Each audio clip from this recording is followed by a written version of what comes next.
And for your information, I am not saying Yoruba culture, any culture is perfect. There is no perfect culture. But there's one thing we always miss. There is no absolutely bad culture.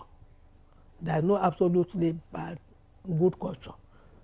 You must study culture to know what is positive and can be used for development. I know those ones you should throw away. If you condemn the whole of your culture as you are a stupid idiot. If you praise everything, you're a compound fool.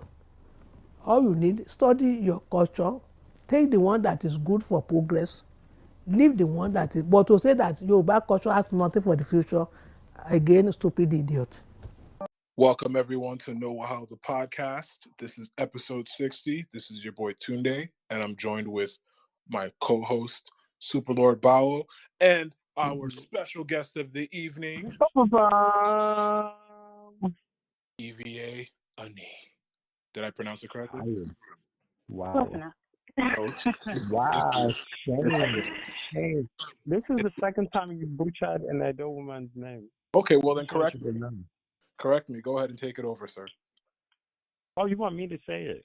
Go ahead. Yeah, let's hear it. She's your cousin. She's fam.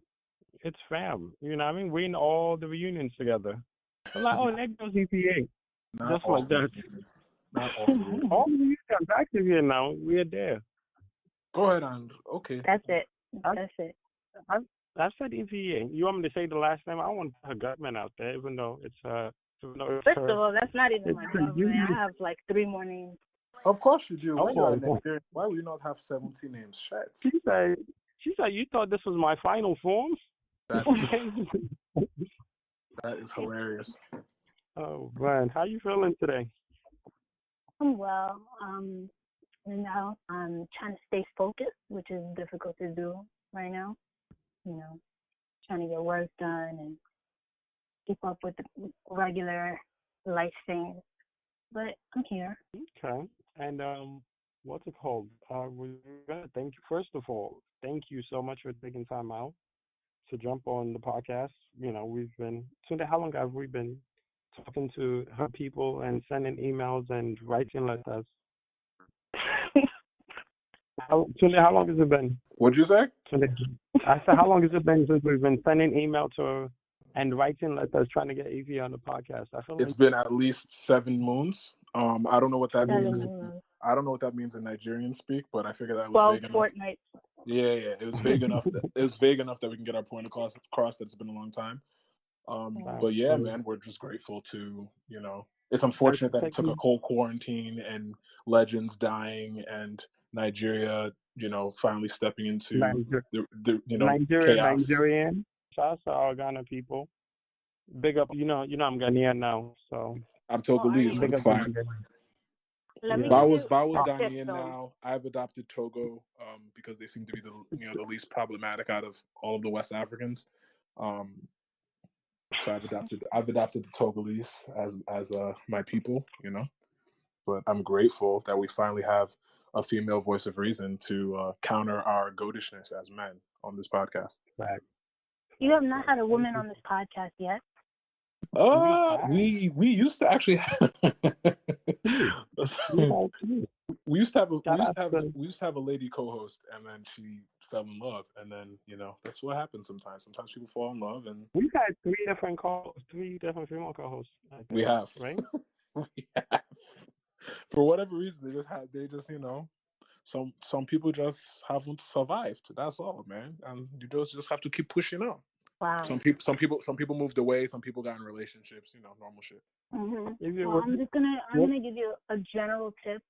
If you can count the number of women that you've had on the show, it's not enough. Ooh, it's never enough.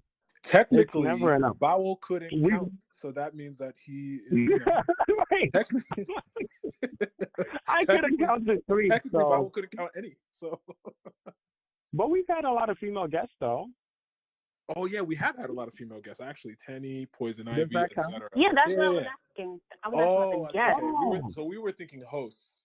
Yeah, we definitely had a handful of yeah, lady we've had guests. Poison Ivy. We've had Shanae. Oh, shout out! Shout out Poison Ivy. Yeah, Chiney Ogwumike, the basketball player. Absolutely, we've had quite a few. So We've I think had we've done a healthy balance. We've tried anyway. yeah, we've had more. I think we've had more female guests than male. Izzy. And the only Izzy's been on there. The only other male co-host we've had was TK.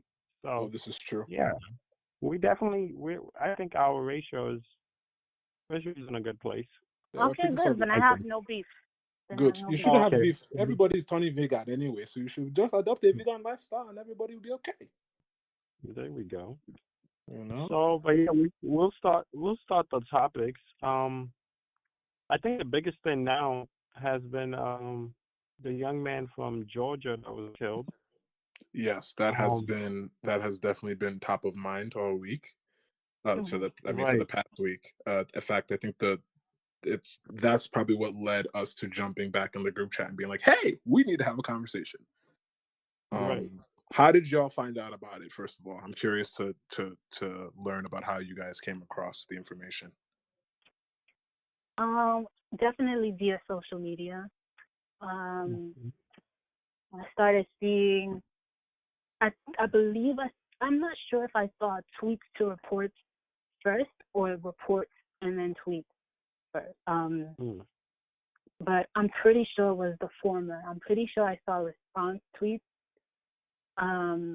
first, and that's how I found out. But the general public obviously found out a lot later than his actual death, because we know that this occurred in February, and we know that this has been an obvious delay of justice.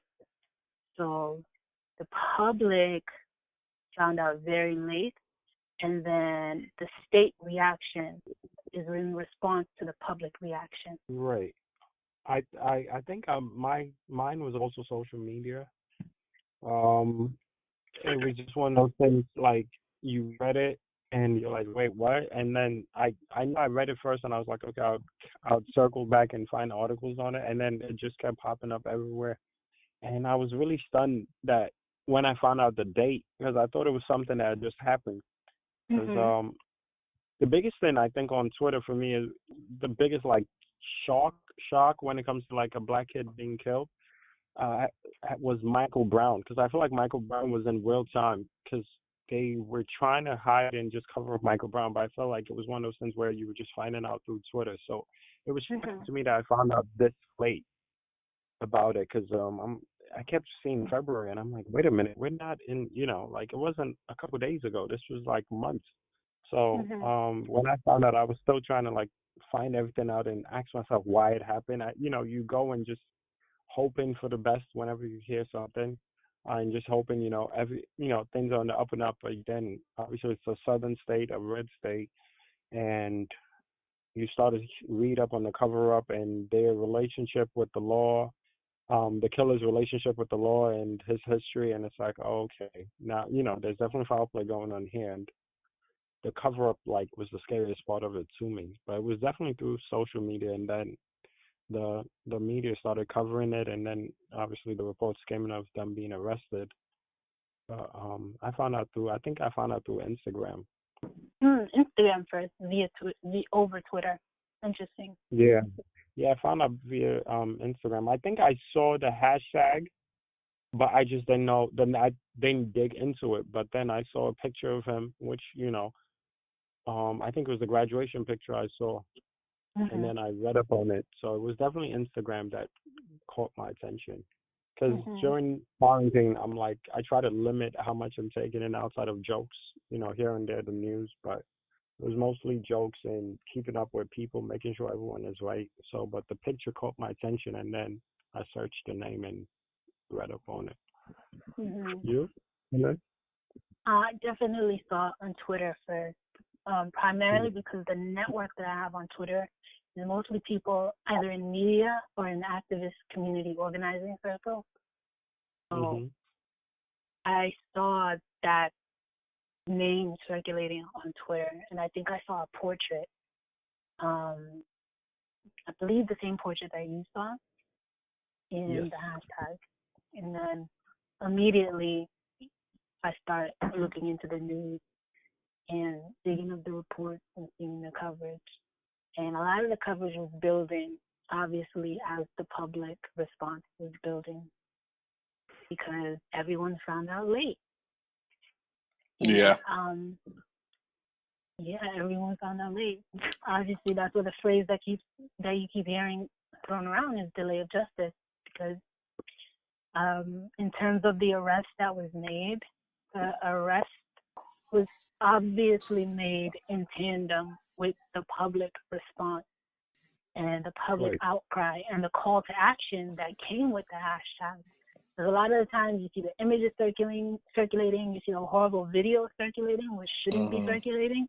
But if those images are constantly being shared, but there's no call to action, there's absolutely no point in sharing the hashtag and the sensitive images, the sensitive video. Yeah, I agree. I mean, even me, like the way I found out about it, I was having a conversation with a friend, and that friend was like, "Oh my God!" And I was like, "What?" I was like, "Did you see this thing?" I was like, "What thing?" They're like, "I just got an alert on whatever Apple News about this shooting," and I was like, "What are you talking about?" And then the minute she said that, it populated on Twitter, like on my feed. Somebody had retweeted that, like one of those articles, like CNBC or NBC or one of those publications had posted about the shooting, and I was like, "Oh snap!" And then right after I saw the news publication, I started to see video footage about it, and I was like, "Nah, I'm not watching the video," because I'm already programmed now. Like when I hear about things like that, I'm expecting to see footage, and I just like I can't. I don't have the emotional energy to see negative information, especially visually, often. And we were just coming off of some deaths of musicians and so forth. So I was just like, you know what, I'm just gonna read to gather the information from the article and then move on from there. But ever since then, I've just been conscious of how people share information, because I remember when was it Freddie Gray and what was the other? There was another killing that came to mind where people were just sharing the footage all over the internet. Yeah, without considering people's like sensitivities, and a lot of people are just desensitized to such media now. So I'm always very careful not to. The video I remember was the gentleman from Minnesota that had his license to carry. Castile, I think was his name. Yeah, Philando Castile. Thank you. That is what I was trying to remember. Thank you so much. So that was the first time that I remember getting sent graphic video like that without my consent, and just like having like clicking the button, consuming it, and being like, "Yo, what the like?" You'd even think to ask me like whether it was okay for you to send this to me. Like, how do you know like where my state is, where I can see this footage, right? So I've just been very sensitive about how I intake information, and also conscious of people that don't have any etiquette when they share shit like that. Like, you should always have the smarts, at least, to consider that you got to warn people before you send shit like that. Hey, is it okay if I can send you this graphic thing? Like, I want you to be aware. I want to share this knowledge with you, but this is kind of graphic. Would you mind if I share this with you before just dumping it on someone, right? Yeah, I haven't seen the video yet. Me either. I've seen the first 4 seconds and exited out of it. Like, I've seen the build up to it, but I haven't seen the actual video. I just don't see the purpose of it. I don't want to, like, I personally don't like normalizing certain things. Like, okay, here goes another black kid. So I can't watch it. It takes a toll on you. I've seen, I think I saw, I'm trying to remember the last one I saw where I was just like, all right, I'm drawing the line. I think it might be Castile, might be the last one. I remember Michael Brown. I remember the years ago, Sean something, the guy from New York that was getting married. Sean Bell. Sean Bell. Bell. Yeah, that one it's still insane to me. It's been years later.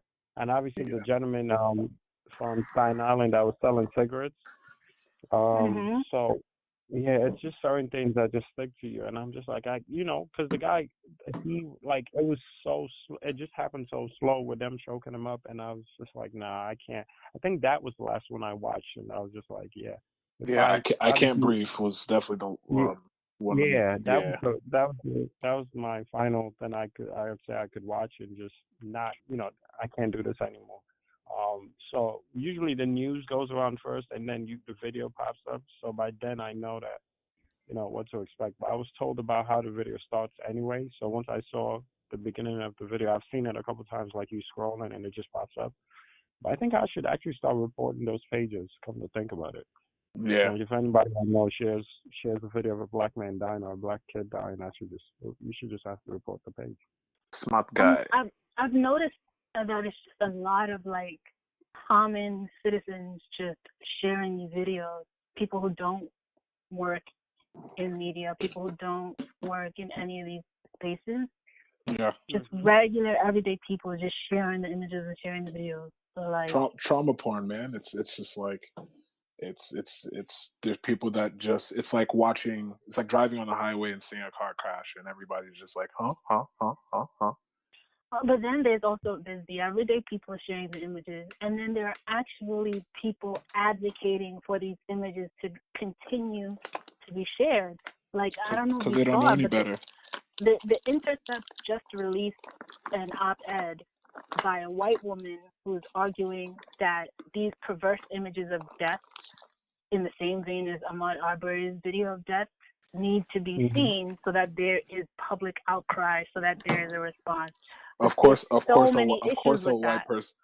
white person on the Intercept would say that the same way they would advocate for public hangings of black people when the KKK was running rampant and killing black people and hanging them in for all their communities to see. They love public displays of morbid curiosity. They love that shit. So we don't need to publicly witness a black person's death in order to grieve them, in order to respond, in order to request justice. Correct. If white people feel like they need to view, then that is the issue in itself. Morbid curiosity. Right. We see black people struggling all the time. Like we live that shit. We are black. So there is no reason for us to feel like we need to share more of that pain in our community. What we need to do is hold the people that are doing these atrocities accountable so that they stop doing these things that require people to feel the need to share these, horrible images out. I mean, we see the news every day. We hear stories all the time about people being mistreated by, non-people of color. So I don't think it's us that needs to be shared any of that stuff. It's very perverse, and it's like traumatic voyeurism. And it's just a very strange dynamic. Not new, obviously, but you can still be grievable and not have your death displayed online. Right. And it's just problematic on a million different levels for a white person to make that argument, no matter what the intent is. But they clearly don't understand the dynamic of how perverse that is and the power dynamic of what their viewership means when a black person is killed. I think they need the visual to make it feel real for themselves. But obviously we're here, we're living a life we can see ourselves, in these people. So I don't think the visual is needed. It takes a different toll on us than a white person, and it's sad, but I'm not shocked by them having that view because they just don't move in a way that makes you feel like, okay, the value of a black man matters to a white person. And obviously there's certain black people that we can all that would say, okay, they don't appreciate a black life as much as the average black person does, but I'm definitely not looking to see an image or a video for it to be real to me or for me to feel the need to speak out or protest or, feel a type of way about justice in this country.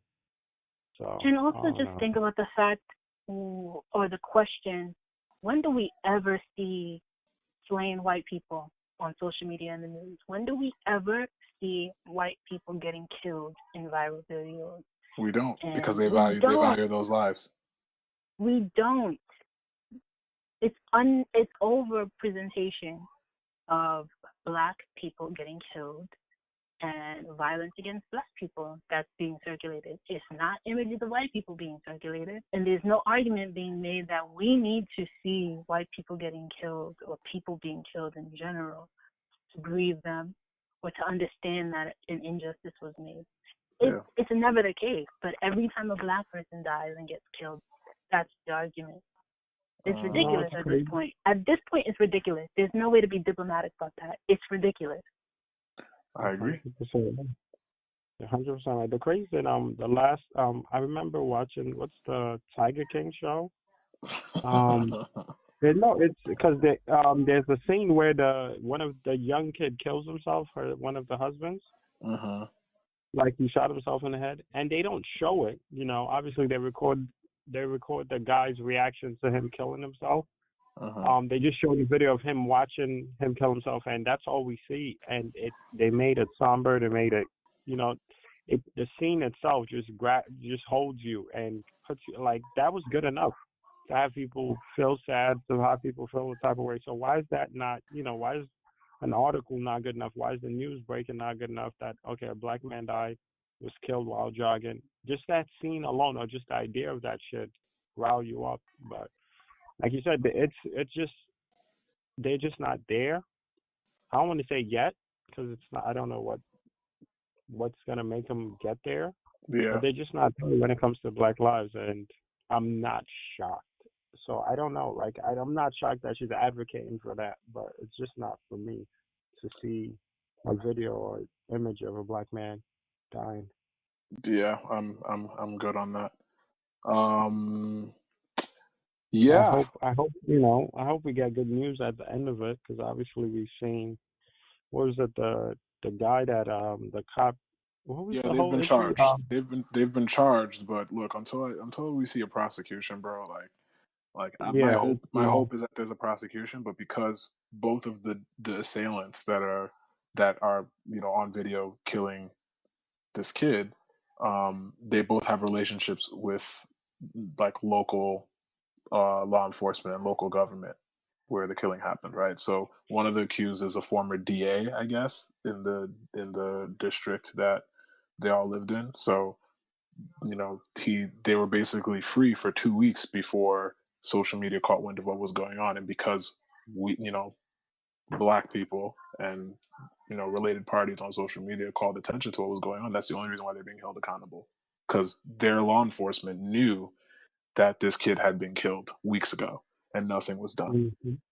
They just were going to bury it. And nobody would have heard about it. So I can only imagine, I mean, we can all imagine how many of these types of cases are happening in places like the South all the time that never get any, light of day, that never come to the surface because, the people that are accused have a relationship with the local law enforcement, etc. And it doesn't just happen in the South. It happens, happens in New York too, happens everywhere, happens in Africa, happens everywhere, right? So it's just a reminder that sometimes you're expecting justice and law and order to come into play, and human nature takes over.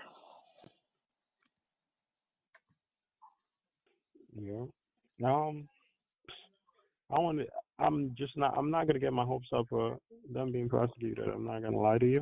Obviously, we're gonna keep up with it, but I'm not gonna get my hopes up. And ain't that sad? Like, we should all be like, "Oh yeah, the justice system is gonna take care of it. Everything's gonna work out." But we're so accustomed to these. What does the justice system take care of other than the same justice system? Yeah. The justice system takes care of itself. And justice for who? And the people who made it. Exactly. That's what it takes care of. Yeah. It takes care of it takes care of us as many times as what we were originally considered to be worth human when the Constitution was formed. Was it 3/4? Yeah. So it works 3/4 at a time. Yeah, and an indictment is not the end of this, and a conviction is not even the end of it. We need them to be prosecuted for us to rejoice. So yeah, prayers up for. Well, we need the system changed entirely. How do you think that's going to happen? Ivie for president, yay! Yikes! I would never enter politics ever. Ivie is too pure. Ivie is too pure to get her hands dirty.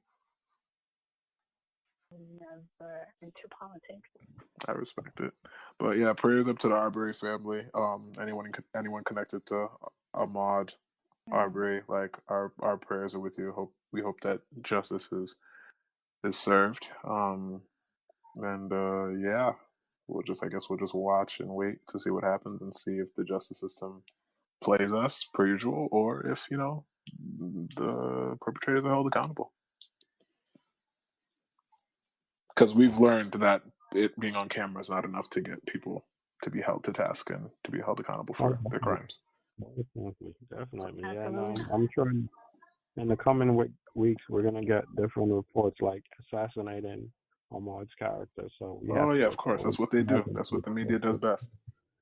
The media does best. They probably hiring a PR team, and you know how this shit works. The minute that these type of things happen, you'll get like the mysterious anonymous donors that will pay for a whole PR team to exonerate these two dudes. If that man didn't tie his shoelace in the third grade, we about to find out. Yep.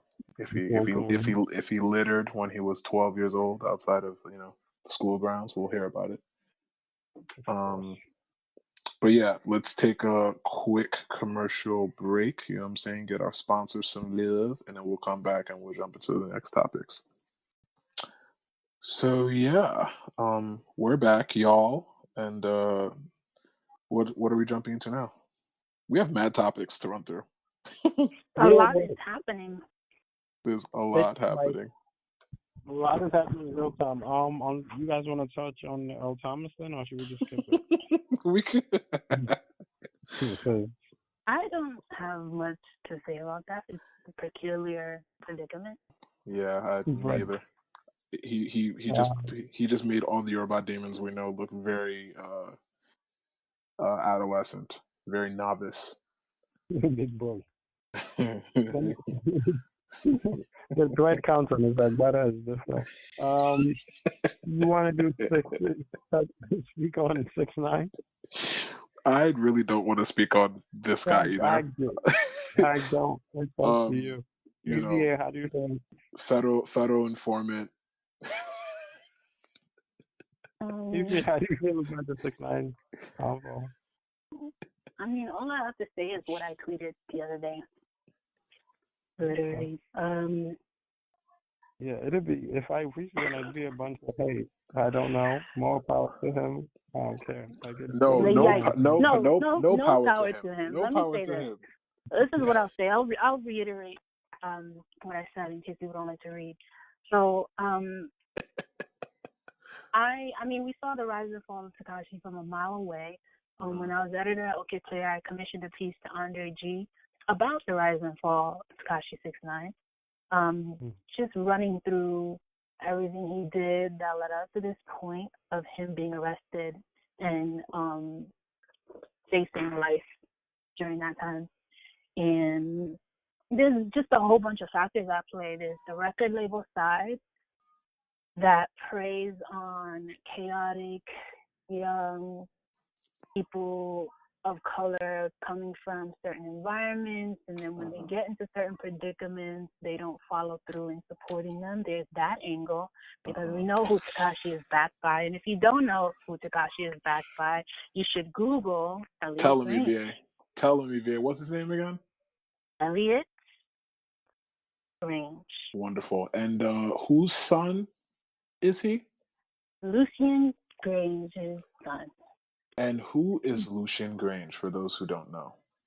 For those who don't know, Lucian Grange is the reason why Tekashi was pretty much able to get every feature he ever wanted and to get everything he ever wanted, because Lucian Grange is Chief Executive Officer of Universal Music Group.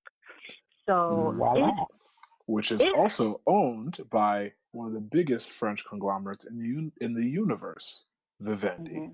So literally, Elliot Grange, his son, has the world at his disposal. Any of his artists that are signed to his label, 10K projects or 10,000 projects, however you want to call it. I believe Tekashi is one of the only front-facing acts that are signed to that label. So basically, any resources that an executive at Universal Music would have access to. I mean, you're the son of one of the biggest record executives in the universe. Of course, you have access to everything. So yeah, none of it surprises me at all. I mean, he's just following his father's footsteps. Like, how can we use chaos and ignorance and distractions to, you know, further perpetuate ideals that send Black people to jail? Like, what do we need to do in order to promote lifestyles and to just make money, because and we know make money? who, Yes, who correct. Tekashi's demographic is not who he portrays himself to be. His demographic is young white kids or young Latina kids, teenagers,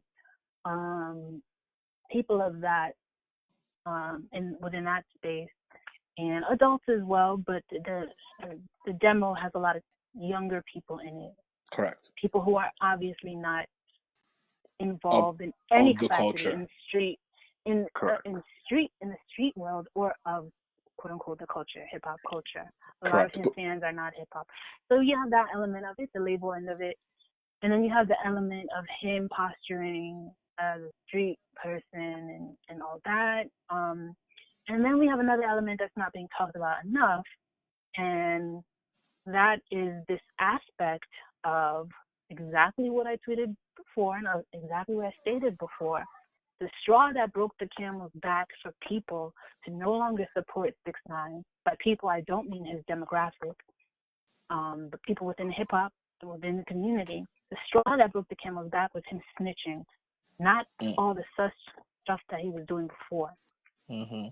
So him snitching was what made people no longer want to align with him, made rappers no longer want to align with him, and it made people within the culture kind of want to sidestep him. It was him snitching. It was not the fact that he admitted to physically abusing his baby mother for years. It was not the fact that his baby mother came forward and detailed how he physically abused her and assaulted her, sexually assaulted her multiple times. It wasn't that. It also wasn't the sexual misconduct video case with a minor that happened in 2015. So all nasty. Of that was public information before the snitching situation. All of this was public information. And people still aligned with him. Celebrities still aligned with him, still did features with him. He was still signed. There was basically no repercussions, and that was an ongoing case that kept unfolding and unfolding, and he got hit with probation. And before this new case, he was still dealing with the residual effects of that case, and he did not handle that case in a great way when he addressed it publicly. There's a lot of misconceptions over that case still. I know you see a lot of people saying that he's a rapist, he's a pedophile, he's that. Like, that's not what the case was at all. And I think that it's important to make that distinction, because even when it's bad, I think it's still important to be right. Like, it's still important to be accurate. Wasn't it like assault of a minor or something like that? So when he was 18, he was in this video with adults, with other adults, because he was 18, and with a minor. And the minor, if you look through the court records and all the reports, there's a really extensive report in Jezebel that details all of this. And there's like, I'm not going to get graphic in it, but there's like sexual performance, obviously, with a minor. And the court documents detail that Tekashi is not included in quote unquote intercourse, but he is making physical contact with the minor. So all in all, it's a terrible predicament. Like, all in all, no matter, what, it's just a horrible predicament, because at the end of the day, the minor is the one who suffers from this.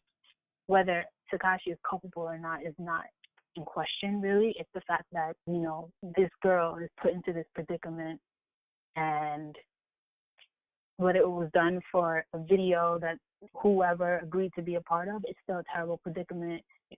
And whatever the dynamic about with someone lying about their age or whatever, it's still, no. You're 13 years old, minor, horrible predicament. So Tekashi was involved in that. The court records lay it all out. They lay out his involvement. They lay out everything. He was hit with 3 counts of felony sexual misconduct for using a minor or a child in a sexual performance video. He pleaded guilty. So yeah, that was that. But the reason why I think people ran with the he's a rapist, he's a pedophile, is when Trippie Redd came forward and years ago and blasted that on the internet, calling him a rapist and a pedophile simply because he had beef with him. Mm-hmm. So there was a whole lot of that element of, you know, women and girls always being the collateral damage of men in hip hop having beef, and then they don't even care about the women and the girls at the end of the day, but they're doing whatever to kind of support whatever their agenda is. So that it wasn't, when Trippie Redd came out with that information, it didn't seem like it was because he cared about the girl and her life and the situation. He just wanted to use that element to completely trash Tekashi's character, whom he had beef with. Correct.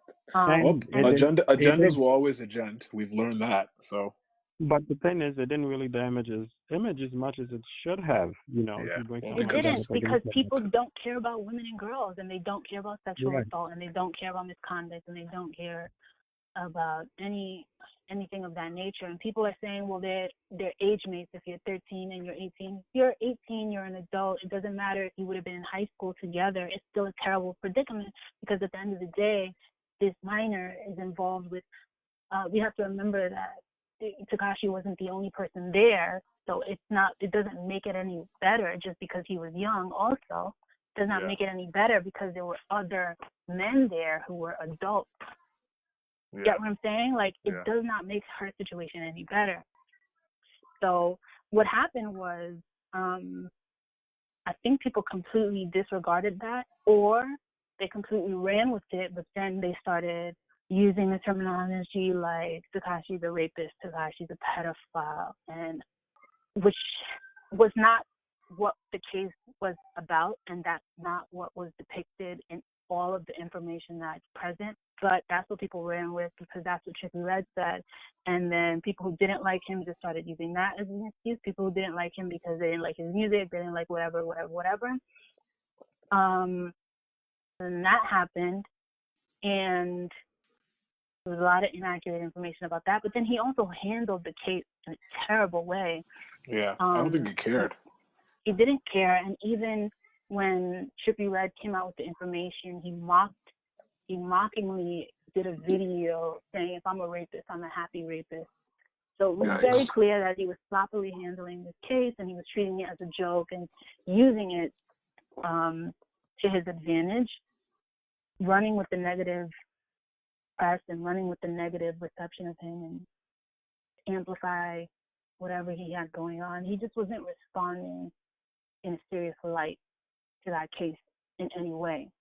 And he also was caught like fabricating details when he did that interview with academics.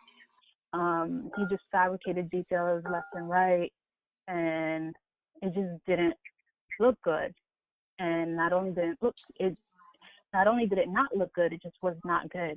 He didn't take the case seriously. So then there was that, and then the whole other thing with him abusing his baby mother. So all of these bad things lined up way before the snitching came into play. But it was the snitching that got people to say, maybe we need to rethink our alignment with Tekashi 6ix9ine.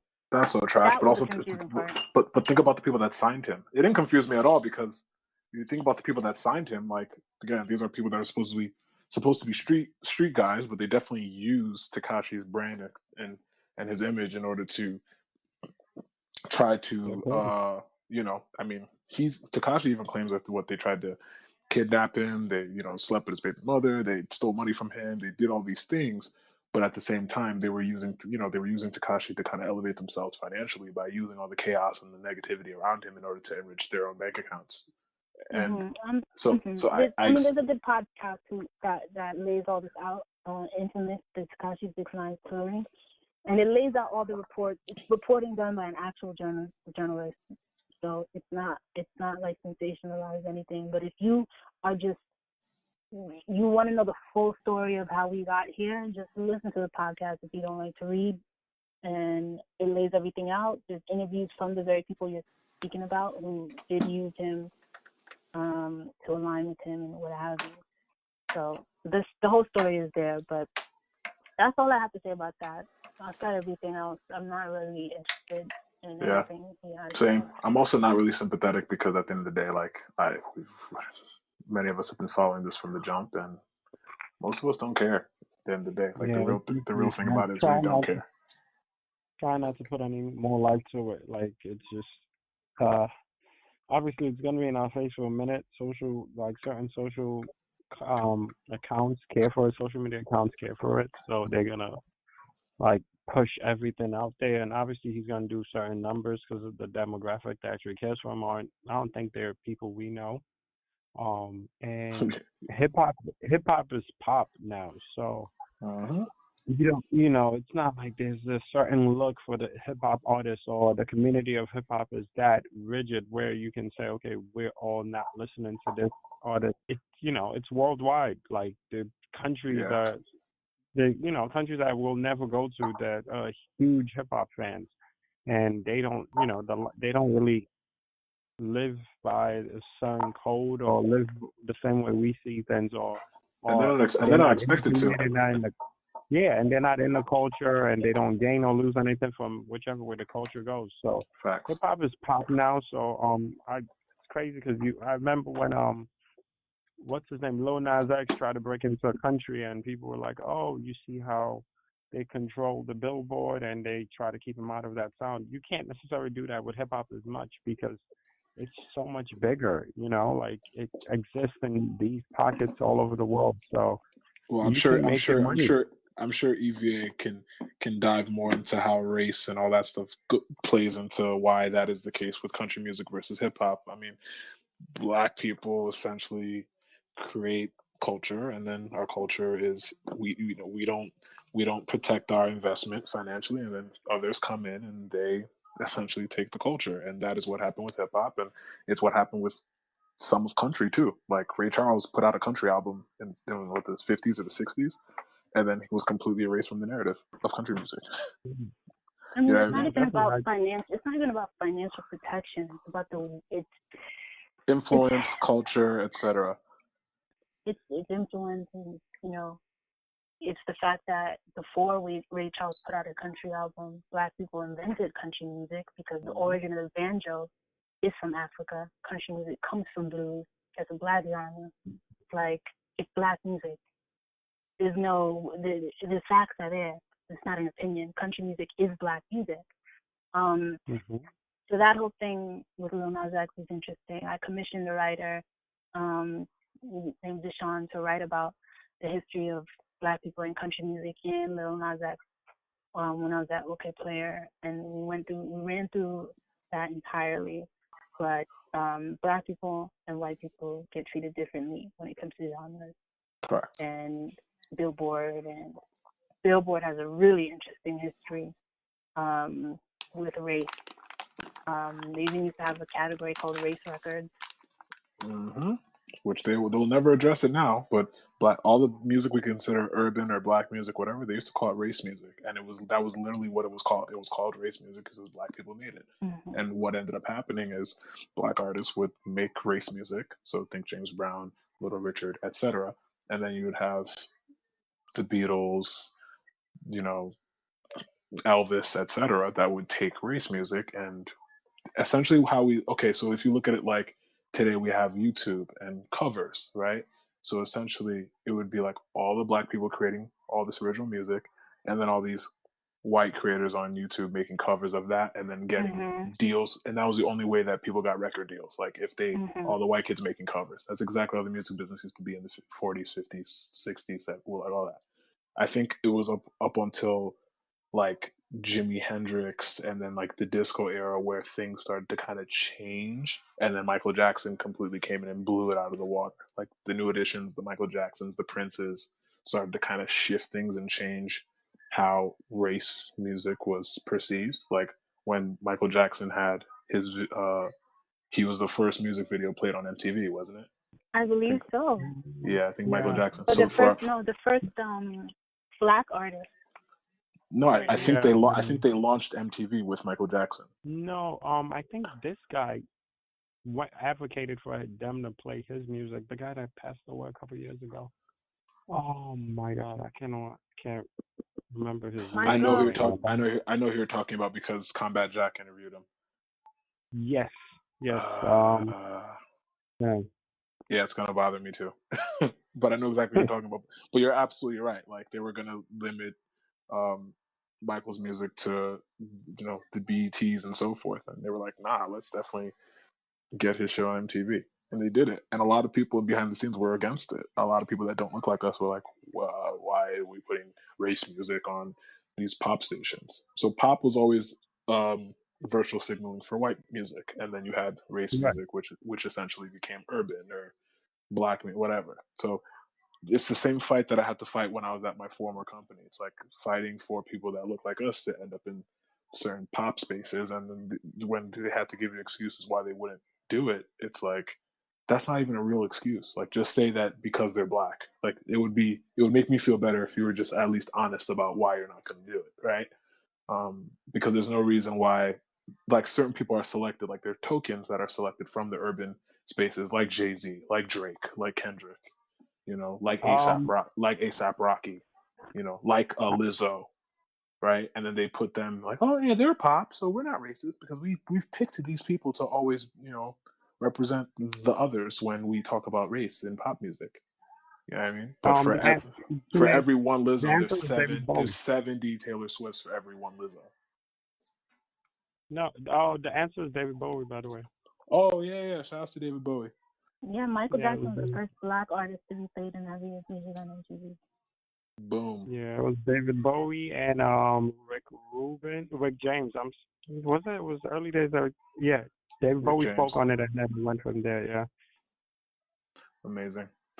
Yeah, man. And it's unfortunate that it always takes someone, it always takes a Caucasian that believes in equality and advocating for people on the other side of the spectrum for us to get any sort of representation that's in spaces that have been reserved for people who don't look like us. Like, I will go as far as even to say we wouldn't even have had the successes we've had with someone like Burna Boy in the mainstream space in the past few years, if not for an Ed Sheeran making "Shape of You," if not for a Major Lazer, doing their own remixes and freaking African records and getting into those spaces and making it cool to make African music, where you have like Dua Lipa and Halsey and all these other black artists that are trying to make African music, right? Did you know Halsey was black though? She's half black, but yeah, I know. But I mean, most of Halsey's fans don't know Halsey's black. I mean, looking at her, I wouldn't know that she was black. Yeah. But that's besides the point. But yeah, it always takes a white person to vouch for it to get recognition and coverage. I do it every day. Imagine how much I've had to fight for certain records where I was like, if this artist was white, I wouldn't have to have this conversation with you. You would just put it in there. And it's the same music. Like, all it takes is someone that doesn't look like the person to make the same sound. Oh my God, it's groundbreaking. It's genre bending. It's experimental. It's they're breaking new grounds, but the people that actually created the ground that broke the shit in the first place, it's world. It's. But my thing now, well, you guys are more into the music industry than I am. It's like whenever something starts, in the black circle and the black community, unfortunately, it seems we want the white establishment to give us that stamp, and then once that stamp is given, then it gets monetized. Correct, and that is the reason why people historically look for that stamp, because they want money. They know that when you get that stamp, usually what follows is a check. You're right. Yeah, but people need to expand beyond what that means. People need to understand what that financial help does for these artists, for these Correct. creators. Exactly. Correct. It's Exactly. tangible material help. So it's not. I wrote about this in my Uprock piece about Burna Boy and the Grammys and the world music category. I laid this all out. I laid out the history of world music, and I laid out the history of how the Western world engages African cultural production. I laid it out already. So it's not always the fact that Black artists are looking for white validation. It's the fact that this is the way it works, and whether or not you want white validation is not always the question. It's the fact that validation brings tangible material help and has tangible effects on your career. So a Grammy nomination has a tangible effect on Burna Boy's career, whether he cares about white people or not. You know what I'm saying? No, that's the sad thing, because it's like we haven't our market is underdeveloped, right? The continent itself, where it's like you can't just say some artist can create a sound and just keep it within the continent and they will make X amount of dollars and don't, never have to worry about working again, because we don't even have enough streaming companies involved in our continent. I know when we had Poison Ivy, she was speaking about the music business in Kenya and how the structure, doesn't even exist. So I think a lot of that has to do with how much money you can really make within our community. Because since the early 2000s, a lot of rappers have been thinking about the fact that when they do performances, the crowd is mostly Caucasian.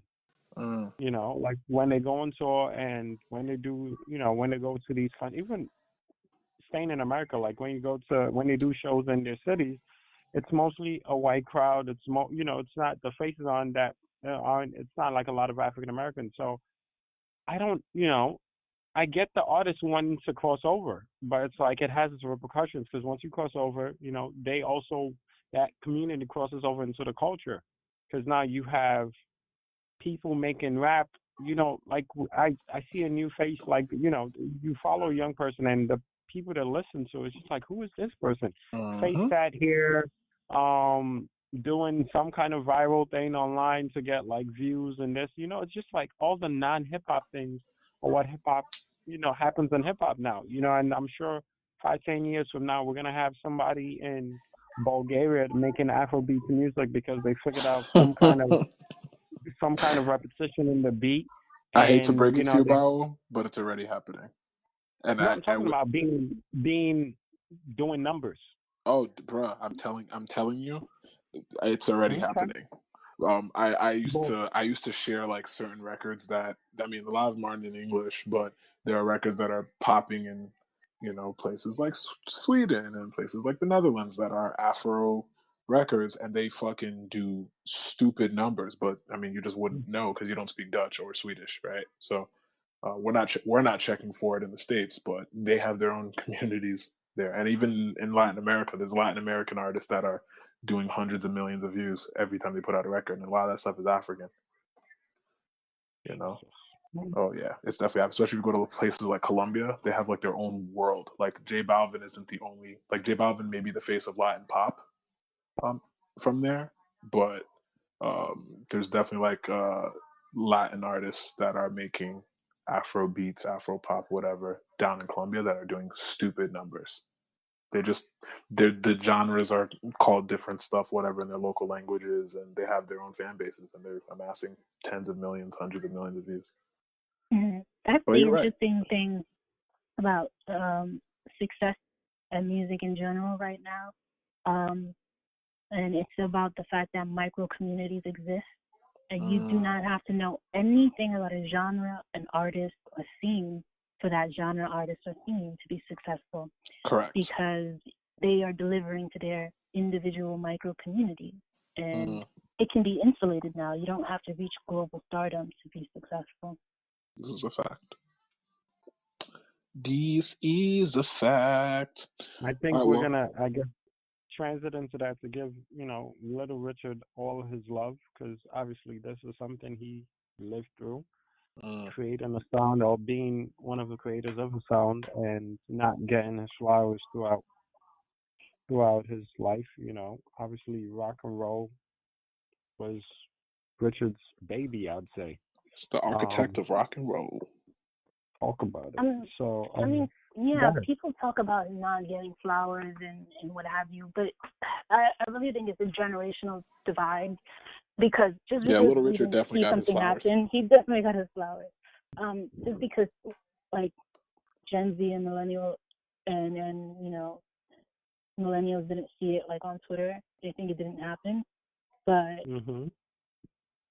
if Elvis called Little Richard the King of Rock, if the Beatles called him the King of Rock, if Black people called him the King of Rock, he got his flowers. He's like, Little Richard has been praised and celebrated for a very long time. And I think his genius has been studied for a very long time. I remember right before he passed,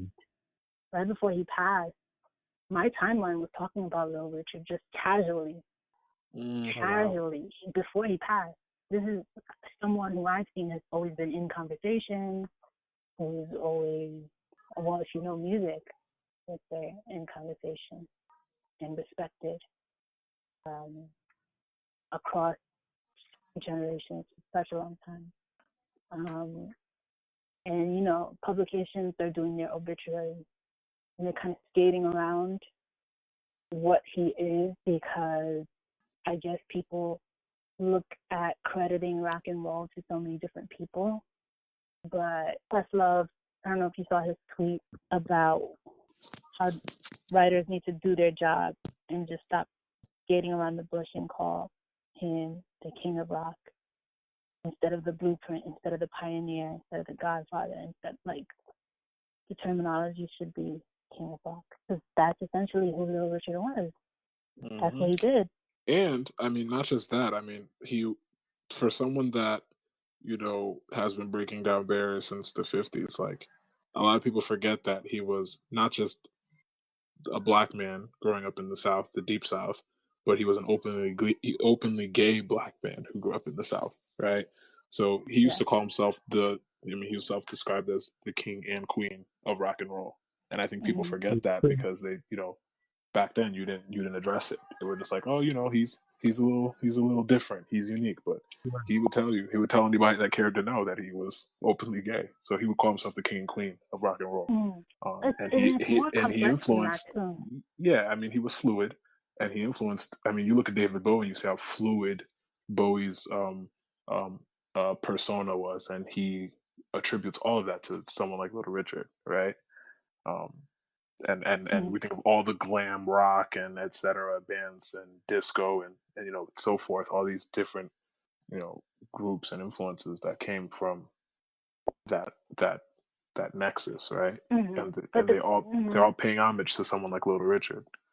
Well, the complexity with Little Richard is that at one point in his career, later on in his career, he denounced being gay. Yeah, and that is because he said that he found God and he went the super Christianity route, but that's just a testament to the fact that that's a reality for Black people from the Deep South today and back then, who have to reckon with the church and reckon with the South and reckon with community and homophobia and all these different things. And it was very visible and it was very apparent that Little Richard had that conflict within him where he denounced being gay after being openly gay for so long and saying that he was saved and straight afterwards. And he did an interview with David Letterman. The video is circulating at some point around right now where he talks about denouncing being gay and because he found God, and the audience is laughing because they think it's a joke. Like if you watch that clip, the audience is laughing, but he's being dead serious. And I guess that wasn't the time and the space to talk about that, but it looked like he had been dealing with a lot in coming to that conclusion. But again, those are heavy concepts and really complex concepts for the time period that all of that was happening. So when we talk about Little Richard being ahead of his time, it's in every capacity, in music, from a social aspect, from a cultural aspect, from all of the other aspects. Yeah, you're right. yeah, I wanted to pay homage to him. I know it happened last week. Obviously, same day earlier in the day. We also got the news on Andre. Today I know you spoke on it online a lot, but I don't know if you want to Yeah, touch on man. it. Andre Harrell, man. Andre is someone that I've met a good handful of times. He is definitely someone that I considered a mentor, and a lot of people that I've came up with in the music industry considered him to be a mentor. The last time I saw Andre, I want to say it was over the summer either last year at Diddy's house or I don't remember, maybe Revolt Music Conference, but one of those, either one of those times, and that was the last time I saw him. And just to know, like, so many people close to him uh, felt the same way about him, the way I felt about him. Like, he has influenced so many people. Just a ball of light and a reminder that no matter how annoying and frustrating the business can be, like, there's no one that has dealt with more frustration than especially in the urban spaces, because he has changed the face of urban music so many times. I can only imagine how many conversations he's been in where he's had to, like, basically, you know, stop himself from beating somebody up because he sees the future and sees the opportunity for um, artists to kind of change the space. And here we are decades later, and he's seen from New Jack Swing to hip hop soul to hip hop to modern R&B to whisper R&B. Like, he's had a hand in all of it, right? So I mean, we wouldn't have Diddy without Andre Harrell, and Andre Harrell was the individual that convinced Diddy didn't convince him, fired Diddy from Uptown Records, which was Diddy's first um, introduction to the music business. He fired him from Uptown Records and basically was like, "Look, go do your own thing. You can even take my artist Biggie and go run with Biggie and start this thing you believe in so much called call it whatever you want." And that's how Bad Boy was born. We wouldn't have Mary J. Blige, Real Love, without Uptown Records. We wouldn't have Heavy D and the Boys without Uptown Records. We wouldn't have Jodeci. We wouldn't have just so many influential acts, man. Like, so I mean, Revolt, when Revolt was being put together, I remember so many friends in the media and journalism space that were so excited that there was going to be, a black publication that was, essentially run by the likes of Andre, Harrell, and Diddy.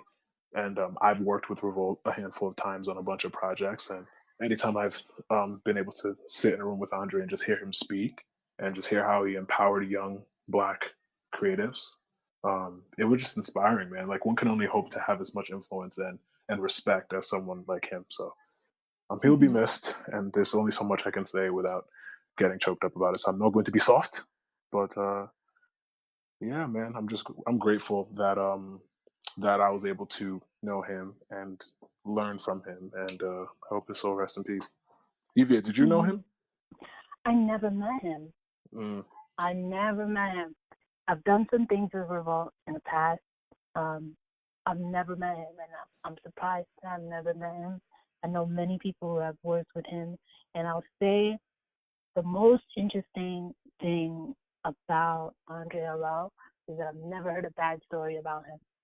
And in this industry, that is so rare. I've never heard anybody say anything bad about him. Very, very true, because it just, bad news flies so much. So that's one thing I can definitely agree with, because I'm not even in it. And I've heard so much about a lot of the OGs in the game and people that, created things we love, but not one, nothing negative about Andre at all. Obviously, Bessie worked for Revolt, so she posted about it as well, but nothing negative whatsoever. So he gave a lot of people opportunities, no matter their proximity to him or anyone he knows, no matter their success level. What I know is that he gave a lot of people opportunities. A lot of my peers that I know, when they were coming up, what the common thread that I'm hearing is that he just listened to people and he gave them a chance. And he was always interested in kind of learning from that newness and learning from people who are new. And I think that has been instrumental in his success from day one, because he gave Diddy a chance. And to even have that vision to fire Puff just so that he would go on to do his own thing, that is the best example of being a good leader. Because I don't think a lot of people in that position would make that move, because you have to kind of believe in the people that are under you to do that. You have to have faith in them. You have to want to see them win. Right. You know, unfortunately, not many leaders and employers are like that. But right, and also in firing him, you're basically saying you're not making any money from him, which is, you know, very rare for you to believe in somebody and say, okay, go do it on your own, you know, and I'm not worried about making a penny from you because you're doing this independent of, you know, my brand and my influence. So yeah, or you great just point. want to see them grow. You just want to see them grow. Yeah. Great point. As an exec, he literally was like, look, man, like, I have to show you some tough love. And, you know, if you're going to learn anything from working with me, the final test is you know, like a bird being set out of the nest and figuring out how to fly on your own. And sometimes that those lessons of tough love, like, we don't really see a lot of that happening in this generation. I think that there's a reason why there's only so many Diddy's, and there's, you know what I'm saying, there's only so many Liors. Like, there's just people that have had a different way of how they entered in the game. Like, I think a lot of people in this generation are really, I mean, not to say that they're not hungry, they're just, there's a different way that this generation goes about getting what they want now. A lot more people feel like they're owed shit versus working for it. And Diddy just comes from clearly a different, you know, he's cut from different cloth. Not to say that he's perfect, but to have someone like André, not to you know, someone like André Harrell being your, you know, your guiding star is definitely not a bad way to get your foot in the door. Industry. That's why I don't think the onus should be on this generation, the young people trying to get in. There's a lack of mentorship. You gotta remember. Yeah. That's what's out, if you're not. But there's a lack of mentorship. There's a lack of leadership. There's a lot of blind leading the blind right now. It's just the lack of the seasoned professional who cares, the seasoned leader who cares. There's just a lack of good leadership, and that's what it is. Because we can talk all day about young people want this, new people want to get this, they don't want to work. There's no mentorship, honestly. I agree. There's a lot of people it's a lot of people trying to figure it out on their own, and a lot of people not trying to open up spots or lose their own spot because they don't have the vision and they're not thinking longevity and they're not thinking legacy. André Harrell is legacy. Anyone that he brought up under him helped define his legacy. That's why there's so many bad leaders, because they don't understand that legacy is not about you. It's about who comes after you. And André Harrell gave Lior his first job, B. Like, this is what we're talking about. Like, we wouldn't have so many acts in music if not for André Harrell. Not because even like acts that he didn't sign directly himself, but people he empowered throughout his career that were able to make certain moves and sign certain acts and so forth. Like, and the relationship he had with so many artists that we can't even quantify. Like, just people behind the scenes that he's helped, from Babyface to Teddy Riley to Pharrell to Timbaland. Like, we wouldn't have any of these guys. None of them. So, yeah, man. So rest in peace, man. It's sad, but I mean, you know, he also. Are you aware that he has a son that looks exactly like him? Shades, the glasses and all. Gianni looks exactly like André. It's actually freaked me out because I remember a few years ago we were at during Fashion Week. We all went out, and Gianni was sitting maybe like 2 rows ahead of me at a show, and I thought it was André, but I was like, no, this dude is way smaller than André. But literally, same glasses, same face, same everything. And I was like, that's not André, but he looks just like André. And then I realized that it was Gianni. I was like, oh shit, that's so crazy how like he looks exactly like André. Yeah, that's his twin. It's nuts. Yeah, rest in peace, André. You know who else? Chuma Osei looks oh my just god, like he does. And shout out to Musa. He makes good music. Like he makes like really good music. Okay, Chuma. Doesn't he go by? He goes by another name because I follow him, but I'm trying to remember what name he goes by Oh, as his an rap artist. name? Yeah. Damn, it's like You Don't Know, I think. Yeah, it's I don't know him. Yeah, I don't know him. Chuma Osei. Yeah, he was like, I don't know him.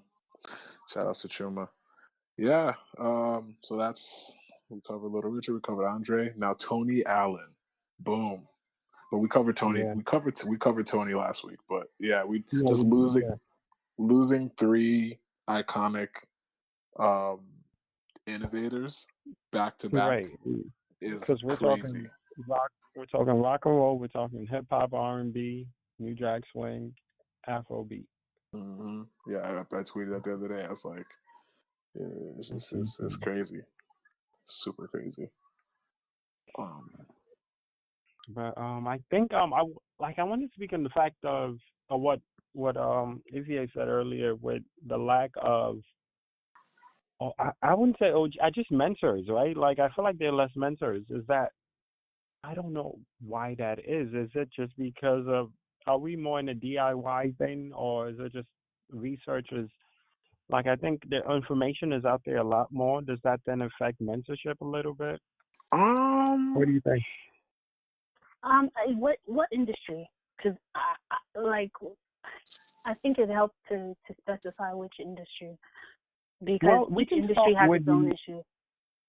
We can start with music, right? Because I remember, I don't know if it's a year ago or so. I remember there was one, I forgot what artist it was that signed.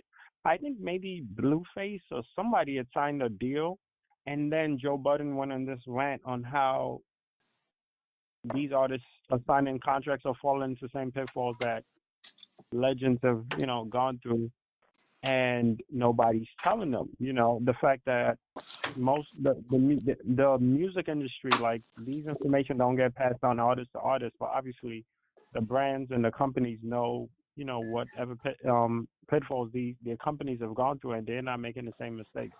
So I'd say the music industry. I don't know. I know Tunde, you've spoken about like through our podcast, you've spoken about your mentors and those who've looked out for you and put you on to game. Mm-hmm. But I don't know if it exists our generation, if we are passing down the torch.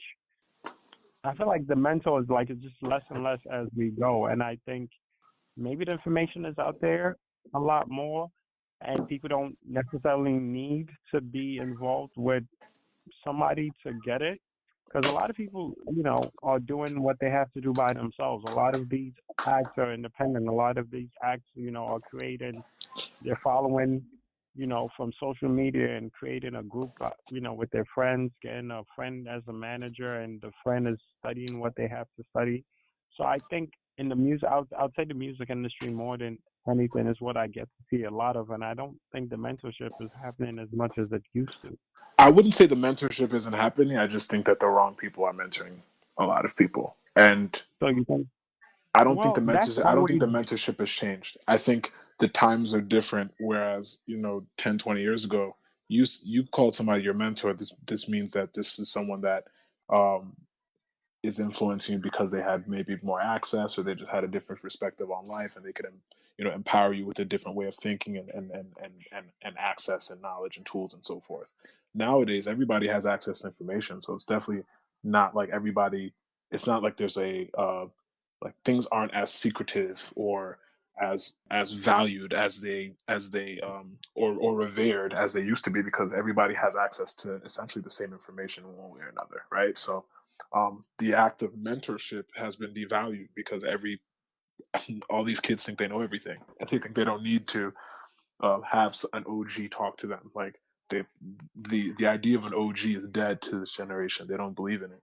So I don't think it's to blame. We can't keep blaming the younger generation, because I'm not necessarily blaming them. I just think that there's been a shift in roles. I think that the average Gen Z person is not necessarily revering or um, you know I don't think that they look at respect and loyalty and all these different terms. I think that those terms are kind of outdated to that generation. Not all, I think to most of them. I think a lot of these they can't be outdated if they were never valued. There's a conversation of whether something was valued and no longer valued, or something was never introduced at all. Well, maybe that's it then. Maybe that's it. But again, that goes back to my point. I think as millennials, like we're all millennials. We're at the tail end of the millennial generation, right? And I think for us, we were coming up during a time where there was a lot of shift as far as like, you know, who's influencing who, what's influencing who. Like we had TV raising a lot of us, our generation, right? So it's completely contrasting to the generations before us, where you know, there's a lot more presence of people, like actual physical people in people's lives in order for people to survive and grow and thrive and so forth. That was replaced by media and TV and the news and, Sesame Street and Nickelodeon and Barney and all these different things. PBS, like our generation got the most of that. So we were a lot more self-reliant than, and self-reliant as far as like entertainment and education goes than generations prior, which were also self-reliant, but in different ways because, their generation, maybe their parents were, working all the time. So they had to like stay home and babysit more and all this other stuff. So I think history is repeating itself where the Gen Z cats are also doing the same thing, but there just hasn't been a value of respect, loyalty, street codes, all these other things because they just don't see the value in it. They don't respect it because they don't care. For the most part, that's why you can have somebody running around like Tekashi doing whatever he wants because he doesn't fucking care. Like he's not worried about the repercussion and clout has taken precedence over all these other terminologies that we've been speaking on. It's like people are more interested in going viral and getting attention and getting clout than respecting, an oath or an agreement or something you did, something that would actually mean something to maybe our generation or generations prior. And I don't think it's a secret. I think that like we all kind of know, you know what I mean? Like I'm not expecting a Gen Z kid to necessarily uphold the same values that maybe I would. And I don't knock them for it. It's just our generations are different, We're not even that far removed. We're not on the tail end of millennials because the people on the tail end of the millennials. And that's the scary part. That's the scary part because but the people on the tail end of the millennials, the oldest millennials are pushing 40. Correct. If we're being honest, the oldest millennials are pushing 40. And the youngest millennials are like what 26, 27 right now, something like that. So then I'm on the youngest end of the millennials. Yeah, that's what I'm saying. I said on the tail end. But then people are asking me to be their mentor. Do you get where there's like such a huge divide there? There's so many issues with this on all ends. I agree. It's like how can a 27-year-old be considered an OG? And then how are young people not even relying on the idea of mentorship or listening to more experienced people? And then why aren't more experienced people looking to up-and-coming people and helping them cultivate their craft and teaching them without preying on them? Because there's this whole other dynamic of people paying attention to newer people and coming in spaces, but then taking advantage of them. Yeah. You get what I'm saying? Absolutely. So, but again, I also think it's a generational thing. Like we're still far removed from Gen Z, even though we're all a few years removed from Gen Z. My little brother's Gen Z, right?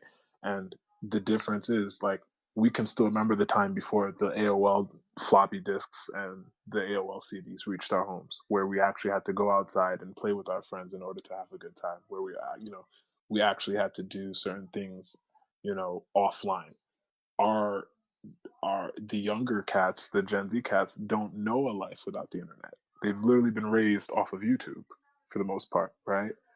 Everything is interactive to them. They're smarter, like give or take. They're smarter than our entire generation, but the way they use their brain is completely different from the way that our generation uses our brain or has used our brain, right?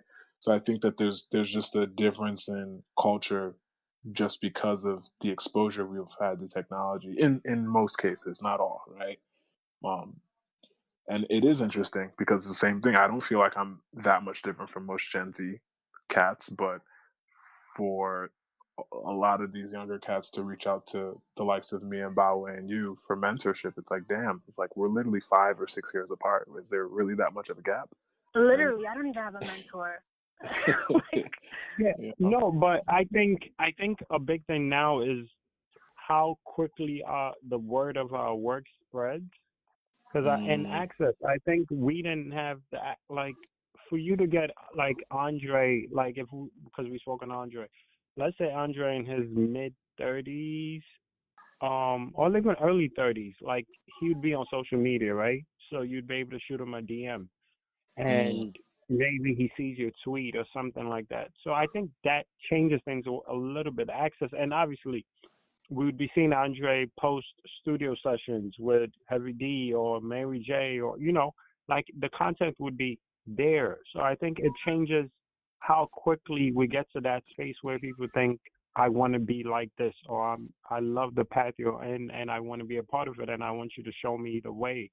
So I think it changes a little bit, because now when the average person that wants to go into entertainment might hear of Andre would be a lot later. You would need to pray to God that you can get an assistant or somebody that knows somebody that knows somebody, like that's how the stories are back in the days. But now you can obviously, I'm sure your DMs are there where you have young writers or journalists, whatever it is, trying to reach out to you and speak to you because of what you've done so far. It could be just one gig.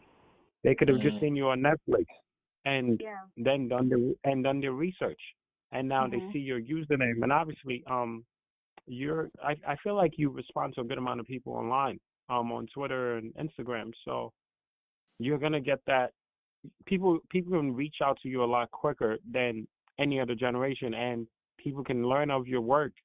Because Wiki didn't exist back then. Like everything is there. Like you type someone's name on Google, that everything shows up. So I think it changes it a little bit. So I think we become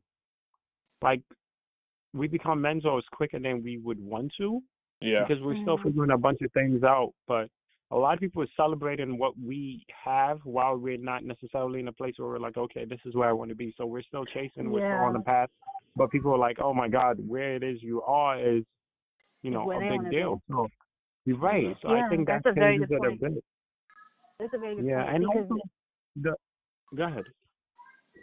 No, continue what you were going to say. No, I was going to say, like, also the people that we see as mentors might not be as accessible for them.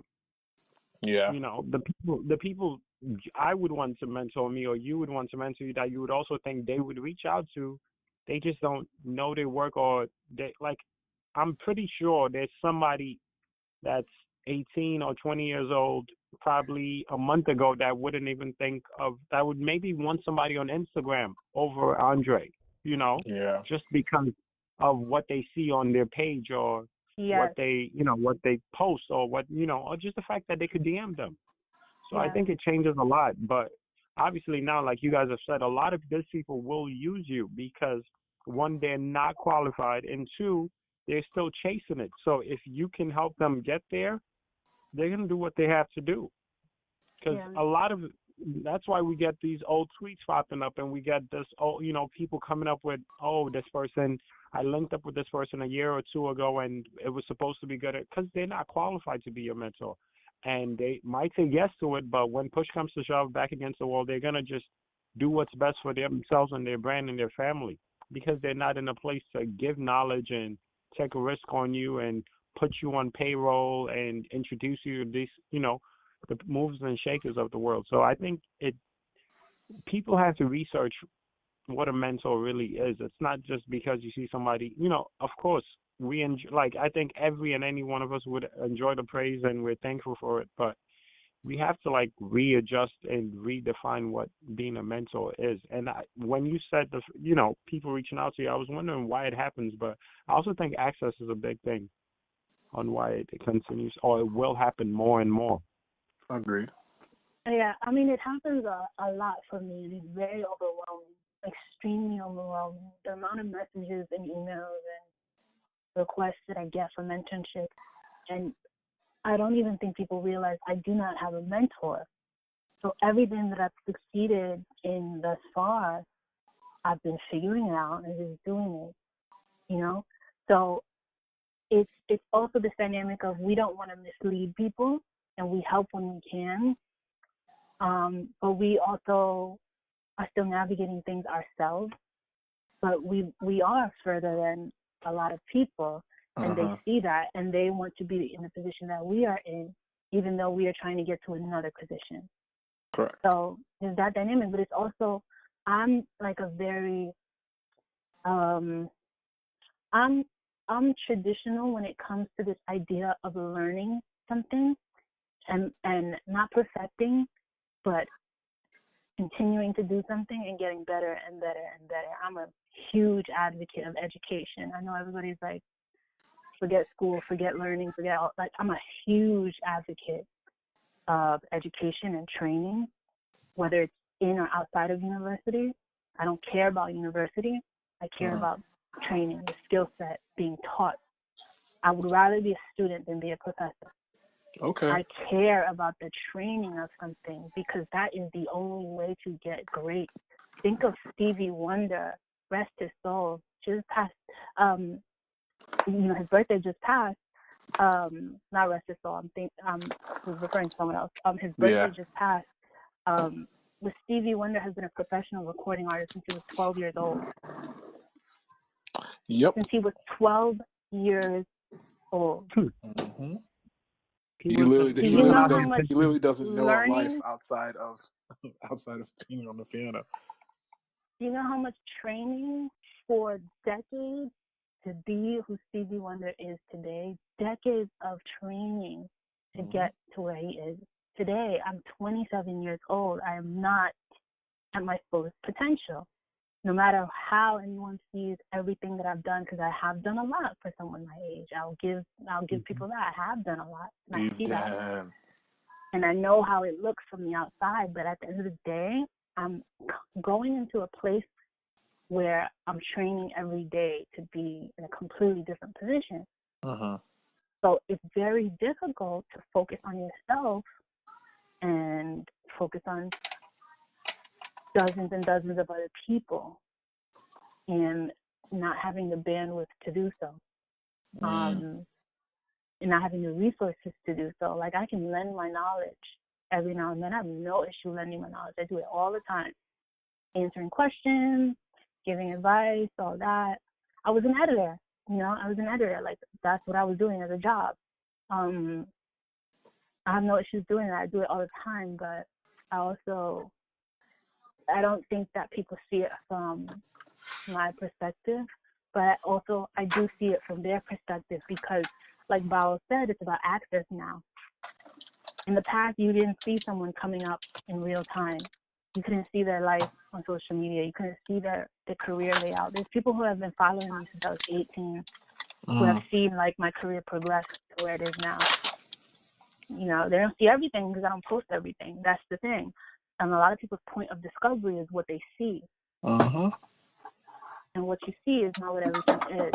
So if someone discovered me when I did Netflix, so their first point of reference of me is Netflix. Or someone discovered me when I was an editor at OK Player, their only point of reference of me is OK Player. Or when someone discovered me when I was New York Times, when I was Village Voice, when I was, like, wherever you first see someone on social media is usually your point of reference. So it is very difficult for someone to get the full scope of what you do because they're just looking at social media or whatever's presented online. Correct. But as you and I both know, your entire career and everything that you do is not online. So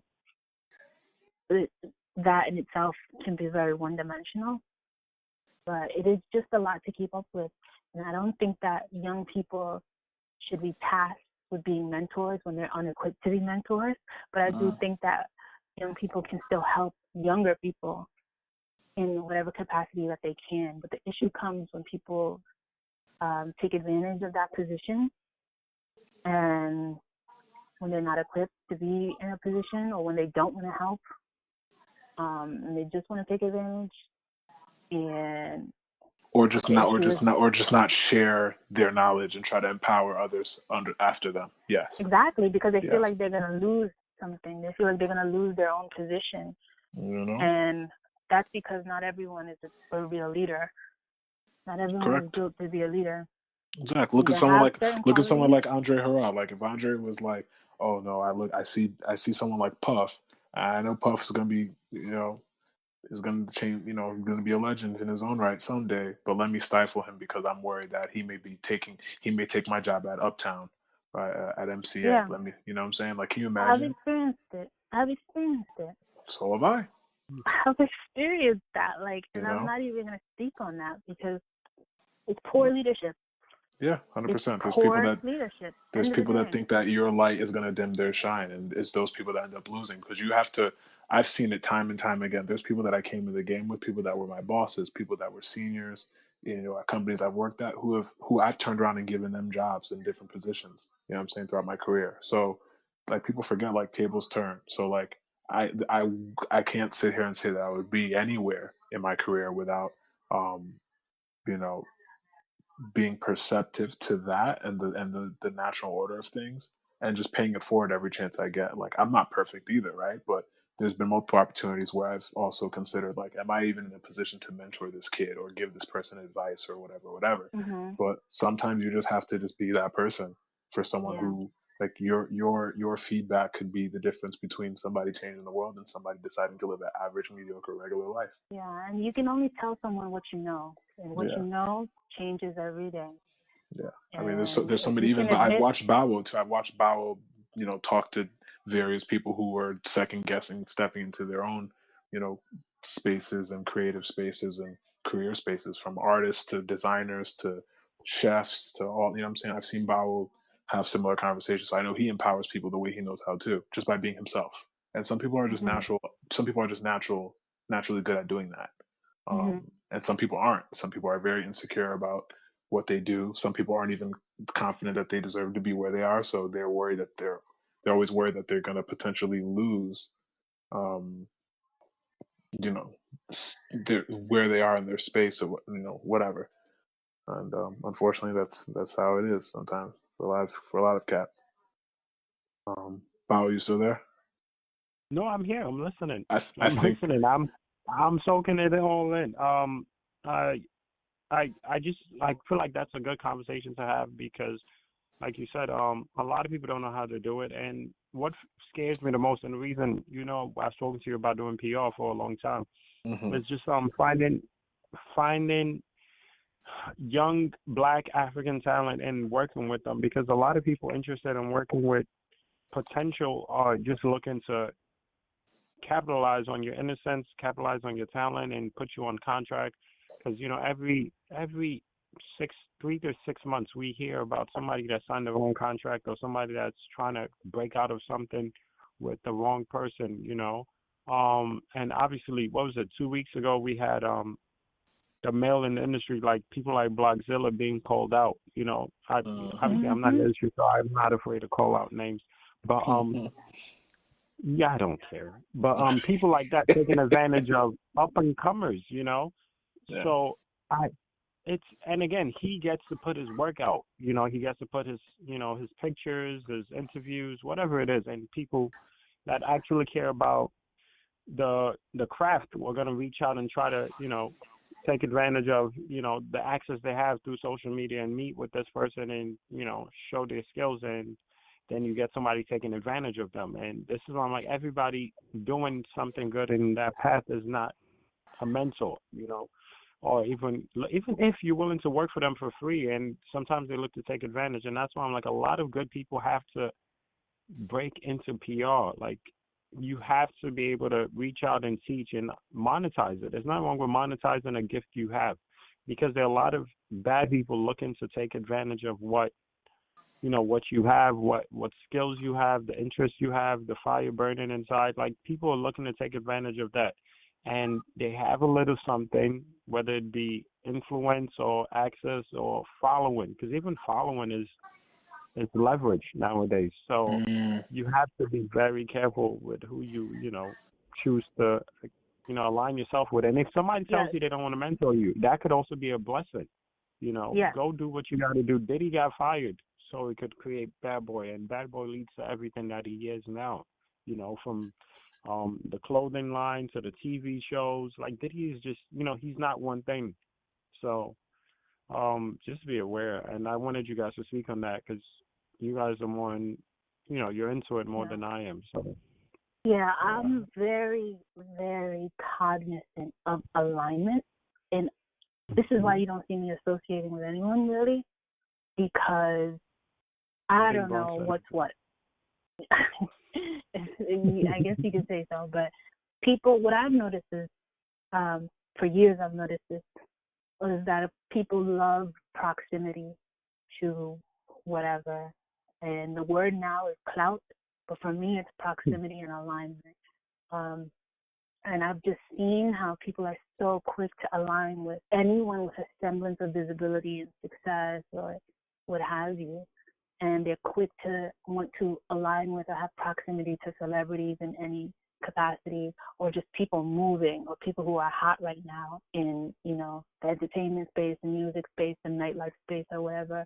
I'm quick to disassociate. I'm quick to not align at all, because number one, that's just not how I move in general. Like naturally, I'm not someone. I don't see that.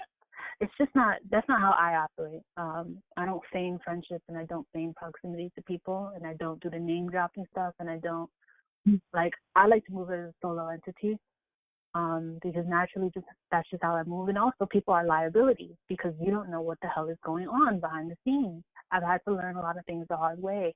Learned about Blockzilla the hard way. I did not know what that nigga did. I didn't even know. I wasn't even familiar with his work, let alone, all the stuff that he was doing behind the scenes and everyone who was taken advantage of. But I've seen people wanting to align with anybody who had a platform and who had anything, and people needing to align with people with platforms, because how else do you enter the industry if you're young and you have potential and you want to learn, but then someone takes advantage of that and someone preys on you instead. So I just think there's danger in alignment, but then there's so much that can come from a good alignment, But clout culture is definitely a thing. Abuse of power is definitely a thing. And that's one of the other aspects that make mentorship and learning and partnering with people very difficult in these spaces. It's absolutely, I don't even know where the culture's headed, but I guess we'll take it as it comes. But hello, Sune? I'm here. Okay. No, I don't know how to follow that. And I just want to say, anyone, I think the promo should be, come listen to hear Ivie say that nigga. I don't think I've ever heard. I feel like I've only heard Ivie say that word one time before, and it was a very privileged conversation, and it was very number two. That nigga, she said it so much. I'm big Uptown Energy. You guys have to respect us Uptown guys. No, I'm not mad about it at all. She's an adult. This is not syndicated, so I feel like I could curse here. Yeah, you can give them. It's your world. We're just living in it. All right, so let's take a quick break, and then when we come back, let's do we could just do the song of the week, because I'm excited to hear what you and Ivie have. You know what I'm saying? I'm really excited to hear what y'all have been listening to, and if you want to impart any special music gems on our listeners. All right, we'll be back. And we are back because, we took 17 years on that break. Song of the week. What have you guys been listening to? What's popping in the streets? I don't listen to music, so I don't know what's popping in these streets. Oh, you don't listen to music, huh? Nah, I don't even know what music is. What is music? I don't know what music is. Hey, when did you fall in love with hip hop? No. That's so funny. She's like, yeah, Sedgwick Ave, I'm from the Bronx. Right.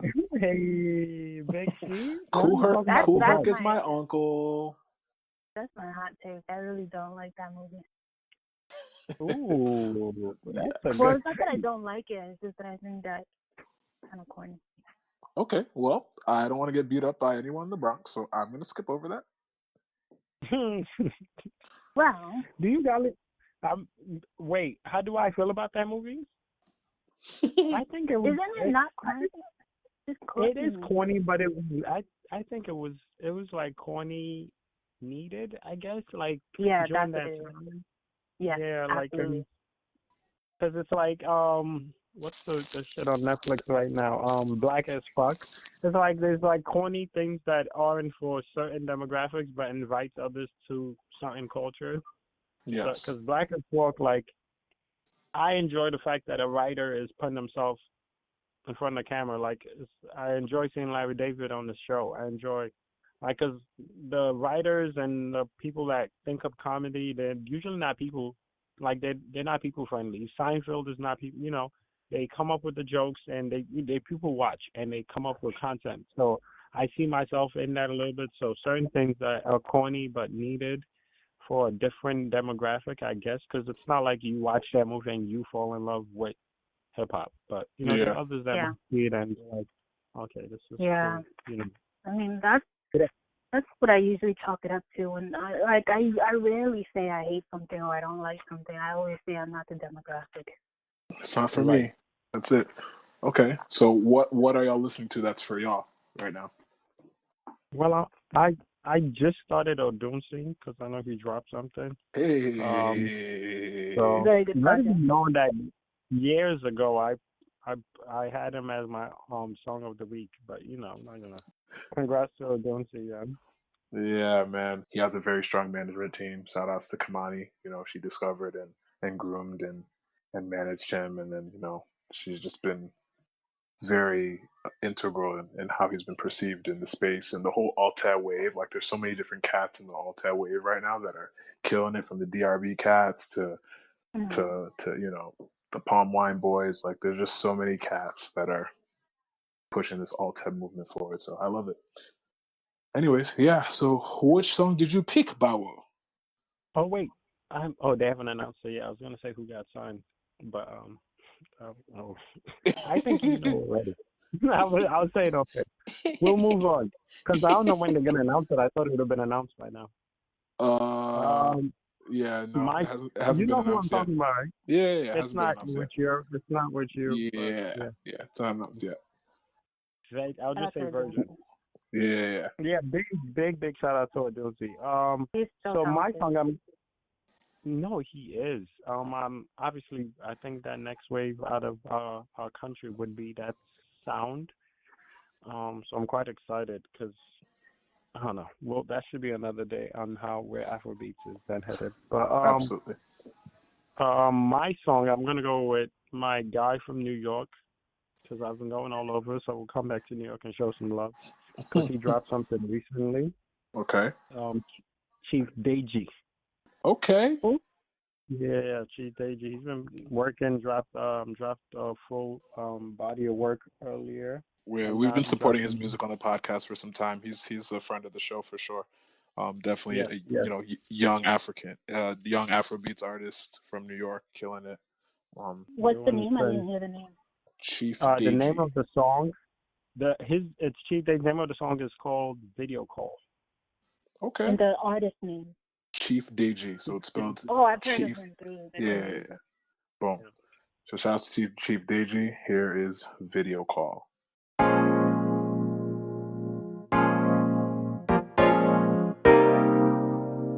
I'm Chief Deji, oh. Eyes are day for air. You they blow my head, oh yeah. Na. Let me now, kinda concentrate. Girl, you got me confused. You got me in the mood, yeah. Jojo Badu. Anywhere you lay, I'm coming for you. I'm calling on you, yeah. Jojo Badu. Anywhere you lay, I'm calling on you. I'm coming for you, yeah. My video call, my video call. Ooh, my video call, my video call, yeah. My video call, my video call. Ooh, my video call, my video call, yeah.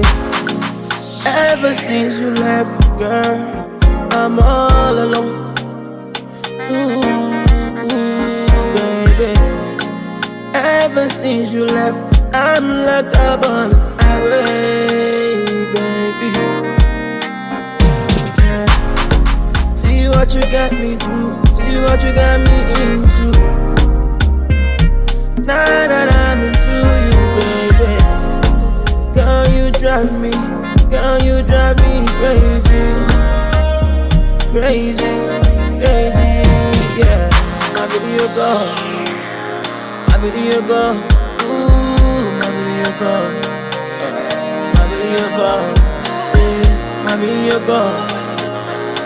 video call, ooh, my video call, yeah.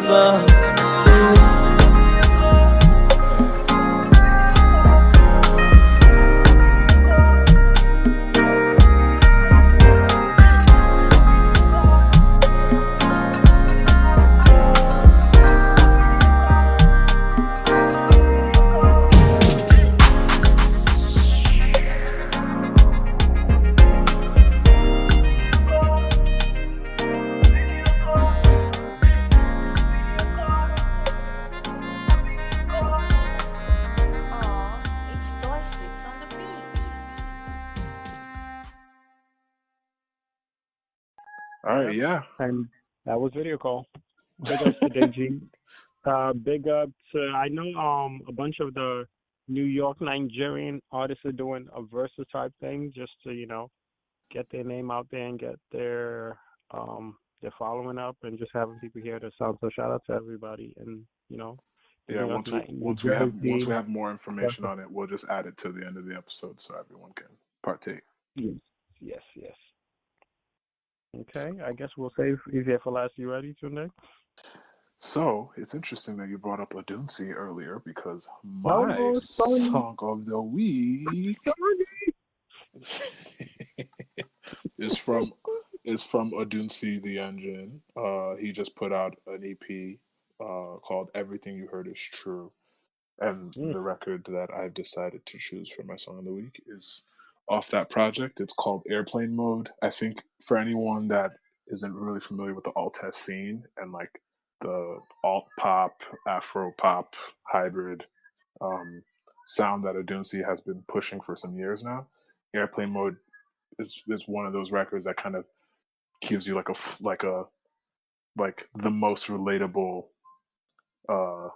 sound from like encompassing his career. So I mean, the whole tape is fire, but that was like the track to me that stood out. The title, not the title track, but the first track on the project, and then this track, Airplane Mode, were my top two. So, yeah. So this is Airplane Mode. Had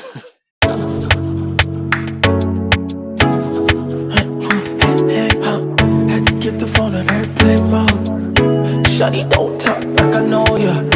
Shawty don't talk like I owe ya. Took her right straight to the donor. She doing lines in the corner. She want to be like a farmer. Hey, I'm too wise to be all ya. Hey, I'm too wise to be all ya. Hey, gonna love, hey, for ya. Hey, I can never lose what I told ya. Hey, you be playing games that I told ya. Hey, I did get money, had to stun ya. Baby, say what's up, what's in your mind? Hey, had to catch buddies, had to cut line.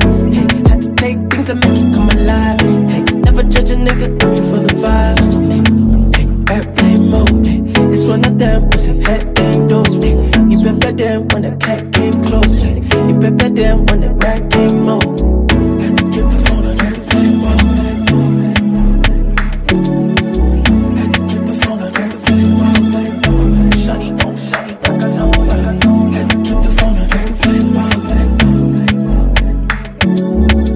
Had to get the phone on airplane mode. Shawty don't talk like I know ya.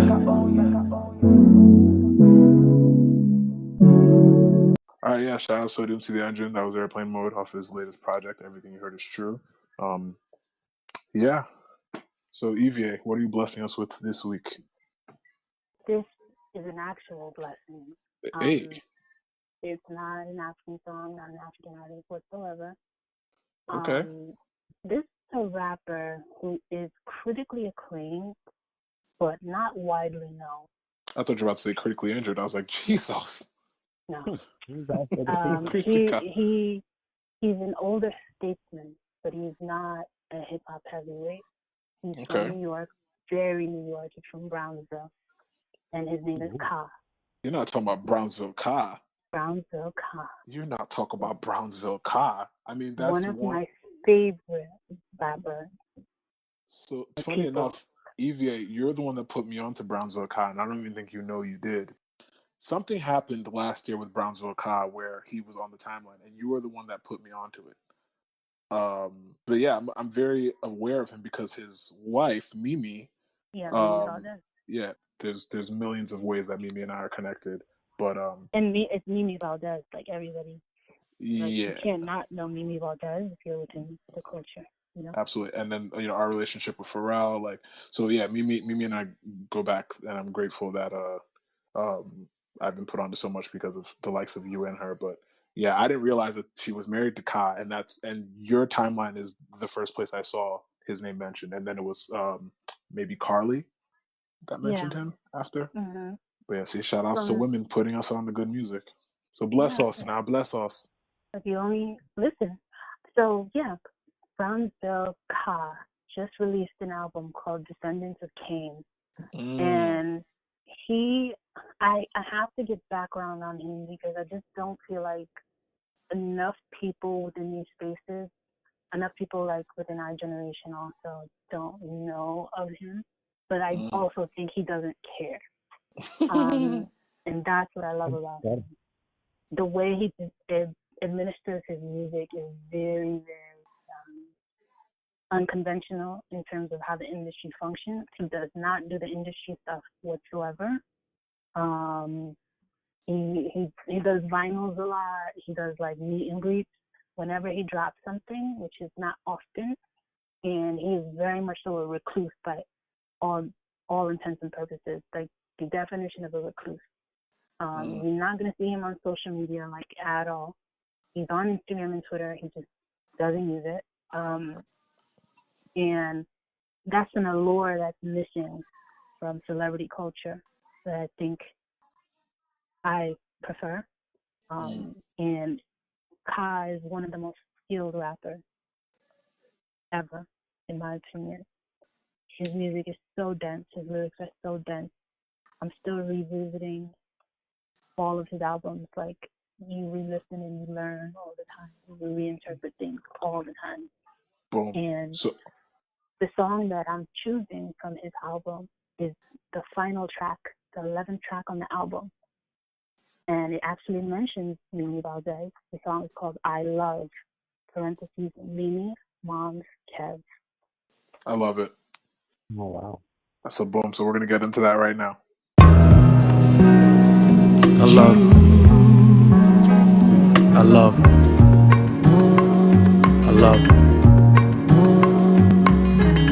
Pick me up when I was at my lowest. Used to hardly could spell, now I'm held with the poets. That was all you're doing. Was filthy, you built me when I was all ruined. How you soaked me with compliments really helped out. Boasted all confidence in my self-doubt. Was dying for my thirst, you was clearly a well. It eventually made me empty, I was merely a shell. None observed, was on the verge of cracking. Till you said I had a gift when you heard me rapping. With your warm responses, I was taken aback. Former partners had me feeling like what I was making was whack. Didn't offend me, saw something in me, I was blind to. Who knew to finish finding me, I had to find you. To close the thought, support was life-saving. Not death is minor, cause you got me living life major. I stay forever, you make me better. I love. Since birth, when hurt or sick, the only person I seek could write a play about strength on how you work in the week. Wanted to give you the world, I saw you here struggling. All praise to the Father, I had you here mothering. Sorry for the times I was belling in my teens, but you know I had felon in my jeans. Was bad man in badlands chasing desire. From viewing what you went through, I learned grace under fire. You saying you proud of me, the sweetest words ever. Pure soul, I know, moms, you deserve better. Whatever ailments you nursed me, back to health. Defend me even when the enemies infect myself. Showed me love when all I seen was hate. Said I was special to impress you, wanted to be seen as great. This my kiss, thank you for the unconditional. And though I may not see you as much, I'm always missing you. Sacrifice was a fact of life. I love.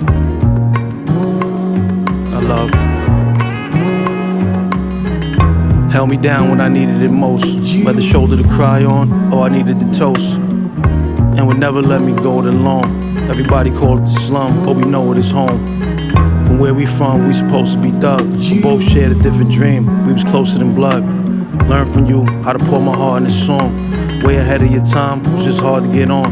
Ain't gonna lie, just wanted to buy houses for the fam. Move them out the hood, give them thousands and some land. Them night sessions of eternal life lessons that I still use today when I'm uptight stressing. Always said we was veteran survivors. And even though you passed, you'll forever be the livest. Was an honor to see you shine, I was blessed, son. Cause in the end, as far as friends, you was the best one. Gave so much and behaved so clutch. I love.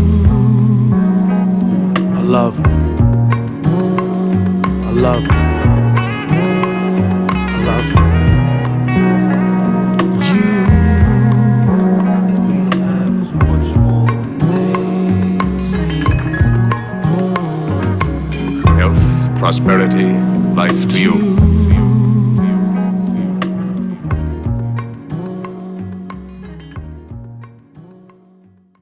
Okay, EVA with the Brownsville love. Shout out to Brownsville. I definitely got to listen to the album. I'm not hip at all. Yeah, I'm gonna listen to it as well.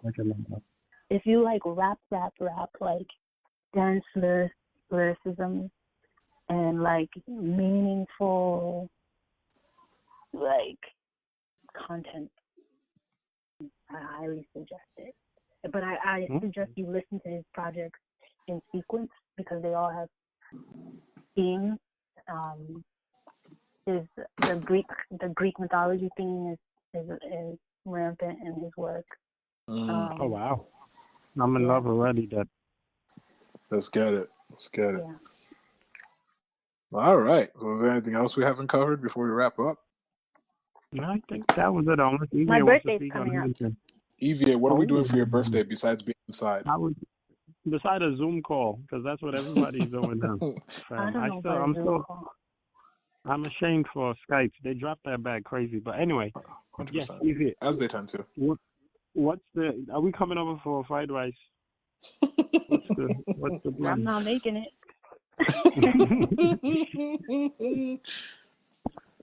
That's fucking funny. Correct, fried rice and some fish, that's not bad. You have Something to like social distance. No, we'll come and pick it up. Drop it at the door. BAWO speaks, let me just tell you something. BAWO speaks French very well. Yeah. So when he says we, the guy is speaking French. Meaning yes, we will. Thank you, Obama. Yes, we can. Now, yes, we will. Shut up there, guy. Well, we definitely. When's your birthday? What date is it? May 27th. The same day as André 2000. Okay. Oh, really? Same day as Left Out. Okay. Oh. Just got all the facts, all the birthday facts. My birthday is not that popping. My birthday celebs are not that popping. I'm very jealous. But now I have no idea. No idea what I'm doing. How does an influencer celebrate their birthday? Oh wow, I don't know what that was. Just I'm making mad noise. It sounded like some offbeat Disney song, like whatever. The xylophones you were hitting took me back to them little kids in Nigeria that used to wear xylophones because they used to kill it back in Nigeria. Anyway, what's it called? How does an influencer celebrate their birthday? You're asking the wrong person. As my favorite influencer. I'm not an influencer. I'm influential. There's a big difference. No, I love bothering you with this. But now, happy early birthday. We're going to turn up on the timeline, and if anything comes up, we'll show up. For sure, I would like money. If you retake this fried rice thing, let us know. Sure. I would like money. So if you rethink that, money? let me know. Okay. All right, we'll figure it out. Send the Cash App. Put Ivie's Cash App needs to go on this on the bio. Like, don't play. Stop playing. Oh wow! I just googled my birthday, and We're popping, actually. I apologize. I have Dave Chappelle. Which is just A1. I have Rupert Grint, which I knew already. Chad Michael Murray, I guess. Vince McMahon, and some more people that are really popping that I don't know about. Well, August 24th, we have some cool people. Yeah. Oh, Justine Sky. I did not know we shared a birthday. Watch your mouth. I did not know we shared a birthday. I didn't know that. I'm just kidding. I have to say that anytime her name comes up. Yeah, I know. I was gonna go over that. Anyway, we'll wrap the podcast up on that note. Oh, Evie's Thank you, Ivie.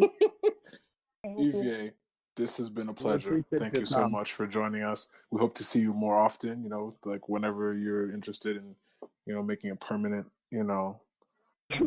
podcast, journey, let us know. We would love to have your energy on this show more often.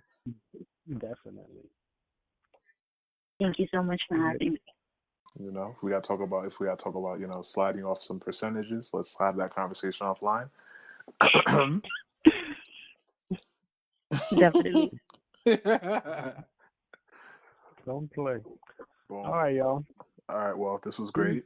Thank you, everyone, for joining us. Ivie, where can our listeners find you on the interwebs? Instagram, IVIE_ANI. Twitter, IVIE_ANI. Facebook, IVIE_ANI. Look at that. Look, see, this is branding 101. If you want to find me at the same place everywhere. You get me.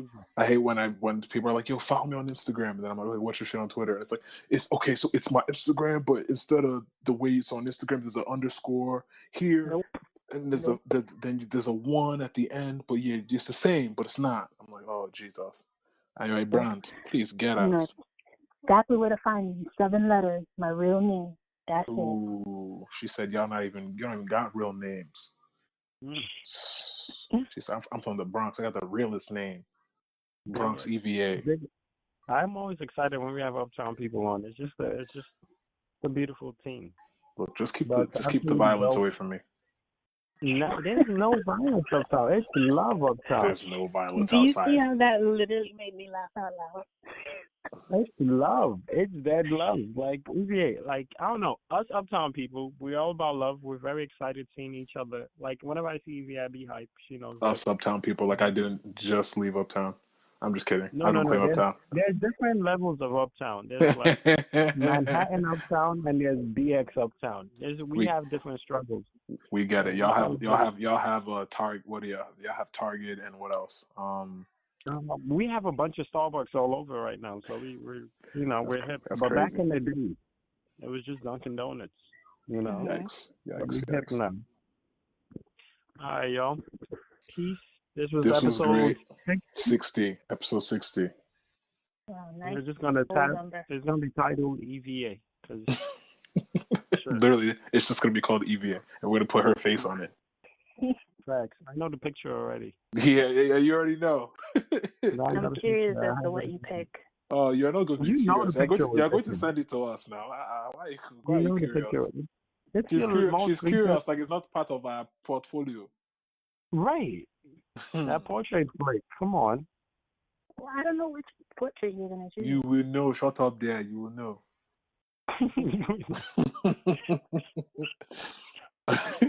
All right, y'all. Have a blessed weekend.